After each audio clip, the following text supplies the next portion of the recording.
church, but it was a very strict church. And maybe if I were to say this, probably my family, I think I've talked to my dad about this. And my dad's like, no, we weren't that way. So there's one way that I've walked away from that. Maybe it's just how I receive things, right?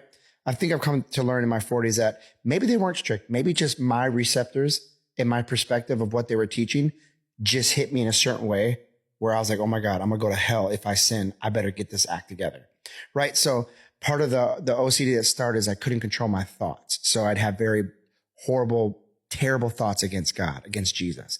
And that freaked me out because instead of just letting a thought pass through me, all of a sudden the thought was there and something's wrong with me, even though I didn't want this thought. And so that's where the downward spiral started in my life, but I wouldn't tell a single soul. And I remember having a dream as a kid where I remember in the dream, I told my dad, like, Dad, these thoughts are in my brain. I don't want them.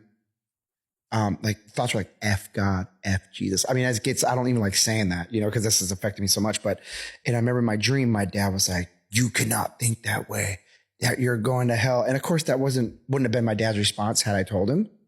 But anyways, But it was your brain's response. It was my brain response.